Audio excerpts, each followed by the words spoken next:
Parashat Balak is quite unusual in the Torah. The fact that someone brought a Navi like Bilam from Umot Olam in order to curse Am Yisrael. Why is the Torah? Why Hashem is so bothered about it? Why he should come and interfere his plan?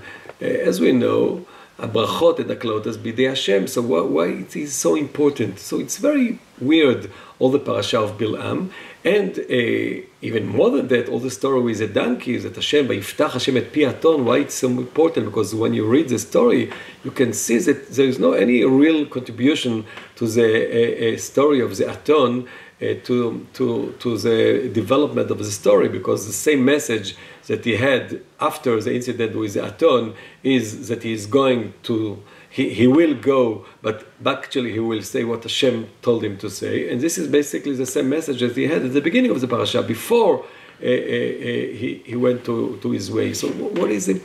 All the message with this weird story with the aton, that Hashem opened her mouth. And even though if we'll accept the opinion of the Rambam in Moreh Nevuchim that it wasn't actually, it didn't took place in the reality, it was just in his vision, even though, so what is the meaning of all this story?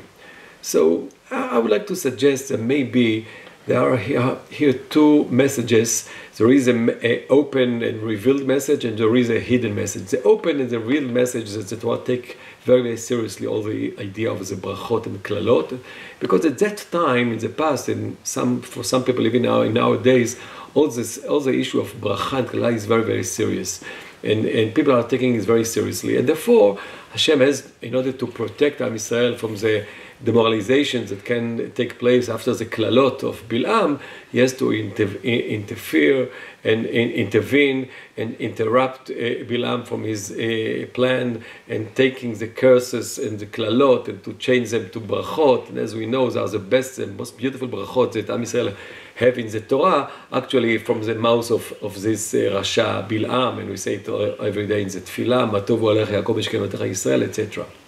And as you can see, the Torah mentioned this incident, this event with Bilam in Sefer Dvarim, in Sefer Yeshua, in Sefer Micha. Ami zchor na mayatz Balak melech Moab, u'me'ana oto Bilam ben Beor min hashittim, le'ma'an da'at tzidkot Adonai. It seems to me the Torah take it very, very seriously, because at the past this was something very, very serious in the opinion of most people at that time.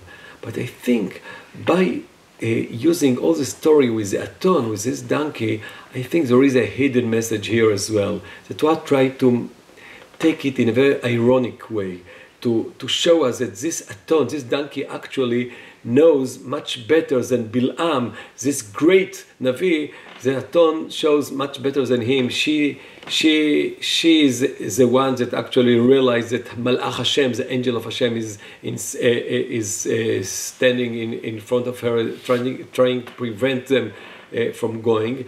And in a way, it's a way to make fun of all this story about Bilam and his brachot and klalot, to tell us that actually bracha klala is not the most important thing.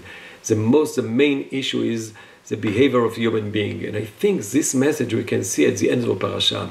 At the end of the parasha, we have the tragic event, Vayechel Israel liznot ulbnot Moab, when Am Yisrael were seduced by the daughters of Moab and all the adulteries that took place there. And in the next parasha, the Torah is telling us that this basically was the idea, the advice of Balak, of Bilam. So it means that from all his brachot and klalot, what actually took place and influenced the reality was this idea how to lefatot, to seduce Am Yisrael and lehachshil them, to make them to bring them to this failure with Bnot Moab.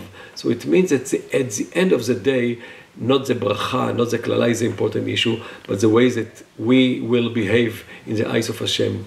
And in a way, maybe, I think we can hear it from the psukim of Micha itself. In the same psukim in Micha Perek Vav, when he mentioned Balak and Bilam, and he said that Hashem actually saved us from the klalot of Bilam, the next psukim the Torah is telling us It's quite the opposite idea. במה אקדם אדוני ייקף לאלוהים ארום, אקדמנו בעולות, בעגלים מדי שנה. Is Hashem really needs our korbanot, our these animals that we bring to sacrifice on the altar?